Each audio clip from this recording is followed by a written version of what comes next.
Hello everyone, this is Technod. और तो कैसी है मेरे तकनीकी से। आज की वीडियो में हम जानेंगे कि हमें एक लैपटॉप खरीदने से पहले कौन सी बातों का ध्यान रखना चाहिए। तो इसमें सबसे पहले आते हैं कि आपका विजन। सबसे विजन का मतलब क्या है, आप किस चीज के लिए लैपटॉप ले रहे हैं। पहली चीज मैं आपको बता दूं कि प्रोग्रामिंग के लिए नॉर्मल प्रोग्रामिंग के लिए आपको किसी अच्छे गेमिंग लैपटॉप की जरूरत नहीं है। सबसे पहली बात तो ये। अब दूसरी बात आते हैं मुद्दे पर कि आपका विजन क्या है। लाइक आप वीडियो एडिटिंग के लिए लैपटॉप ले रहे हैं, लाइक आप गेमिंग के लिए ले रहे हैं, लाइक आप प्रोफेशनल वर्क के लिए ले, या फिर नॉर्मल यूज के लिए ले रहे हैं। तो आपका एक सबसे पहले आपको विजन क्लियर होना चाहिए कि मेरे को लैपटॉप चाहिए किस चीज की, उसके हिसाब से आपकी रिक्वायरमेंट्स होती हैं। हम इसमें आते हैं स्टोरेज टाइप। आपका जो लैपटॉप है उसकी स्टोरेज कैसी होनी चाहिए। तो सब बता रहे हैं एसएसडी होनी चाहिए, एचडीडी नहीं होनी चाहिए।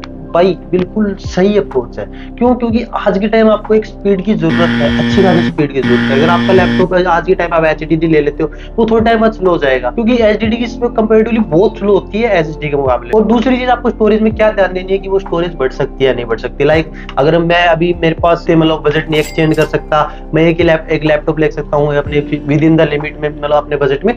तो मैं मान लो 512 जीबी का लैपटॉप ले रहा हूँ। अगर मेरे को कल को जरूरत पड़ जाएगी, मैं उसको 1 टेराबाइट स्टोरेज करना चाहता हूँ, 1 टेराबाइट स्टोरेज पर कैसे करूँ अगर उसके एक्सपेंडेबल उसकी सोल्डेड स्टोरेज। तो सबसे पहले आपको ये चीज भी ध्यान रखनी है कि उसकी स्टोरेज बढ़ सकती है या नहीं बढ़ सकती। ठीक है। दूसरी बात आते हैं हम रैम। आपको इस टाइम पे मेरे हिसाब से मिनिमम 8 जीबी का रैम वाला लैपटॉप लेना चाहिए। क्यों? क्योंकि 4 जीबी आजकल नहीं चलता है, कुछ नहीं आ रहा, कुछ चीजें आपको बहुत ज्यादा लैग मारेगा, एक्सपीरियंस नहीं रहेगा। लैपटॉप खरीदे क्या ही फायदा, फिर फोन में चला लेंगे ना अपन। 8 जीबी रैम वाला आपको लैपटॉप लेना, उसमें भी रैम सोल्डेड नहीं होनी चाहिए। रैम है ना, आप एक्सपेंड करवा सकते हैं। ठीक है। नेक्स्ट आते हैं बैटरी बैकअप पर। बैटरी बैकअप मैं आपको ऐसे नहीं बताऊंगा कि इतने एमएच की बैटरी होनी चाहिए, लाइक 54 वाट आवर की बैटरी हो तो सही है, ऐसे नहीं यार। मतलब आपकी यूजेस क्या है। लाइक आप गेमिंग कर रहे हो तो 3 घंटे भी नहीं चलेगी बैटरी। यही आप वीडियो एडिटिंग कर रहे हो तो भी 3 घंटे, वीडियो स्ट्रीमिंग से अच्छी खासी चल जाएगी। आप नॉर्मल यूज कर रहे हैं अच्छी खासी चल जाएगी। तो बैटरी बैकअप मैं आपको बता दूं, नॉर्मल यूज में 4 to 5 आवर्स का मिनिमम आपका एक बैटरी बैकअप होना चाहिए। नेक्स्ट हम आते हैं प्रोसेसर पर। प्रोसेसर को लेने से पहले आपको नॉलेज होना चाहिए प्रोसेसर काम कैसे करता है, उसमें टाइप क्या आते हैं। लाइक एक नंबर आता है, जैसे आपने i5 12th Gen ले लिया, तो उसके पीछे एक नंबर लिखा आता है, नंबर नहीं एपिसोड एक लेटर लिखा आता है UPH। तो इन सब के लिए मैंने एक डिटेल्ड वीडियो बनाई है, उसका लिंक डिस्क्रिप्शन में मैंने डाल रखा है, तो वहां से जाकर आप चेकआउट कर सकते हैं। और उस वीडियो को चेकआउट करने के बाद आप आइए प्रोसेसर पर। प्रोसेसर में आपको मिनिमम P या H सीरीज लेना है। अगर आप एक अच्छे खासे बजट पर है, वहां पे आपको जाके U सीरीज नहीं लेना है। तो नेक्स्ट हम आते हैं डिस्प्ले पोर्शन पर। डिस्प्ले पोर्शन सबसे इंपॉर्टेंट होता है। सबसे इंपॉर्टेंट क्यों होता है?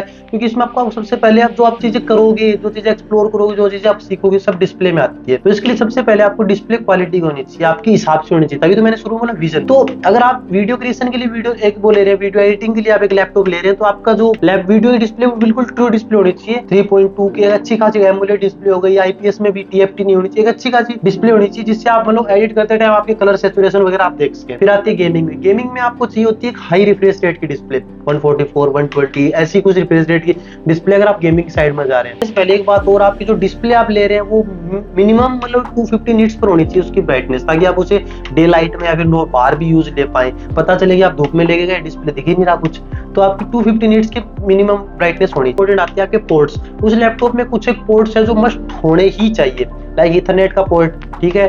दूसरा आपके ये जो USB 3.2, 3.1, इनके USB 3.1 तो मिनिमम है, या फिर 3.2 भी चल जाएगा।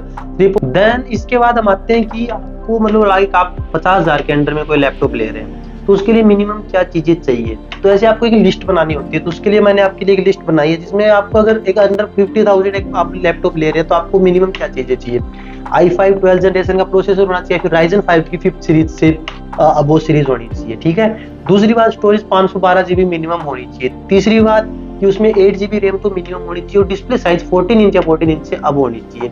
अगर ये सब स्पेक्स आपको किसी 50,000 के अंडर किसी लैपटॉप में मिल रहा है तो आप ले सकते हैं। अगर ये सब नहीं मिल रहा तो भाई उस लैपटॉप को लेके कोई फायदा नहीं है। आप जा रहे हैं कि हाँ भाई मेरे को यही कंपनी का चाहिए, इसमें स्पेसिफिक कंपनी का चाहिए, वो कंपनी आपको चीजें प्रोवाइड नहीं कर रहा है, कोई फायदा नहीं है लेके। ठीक है। आपके लिए मैंने ये 2 PDF ऐड किया, जिसमें laptop under 50K, laptop under 60K के सवारी में सब कुछ है। तो आप चेकआउट कर लेना इन PDFs को।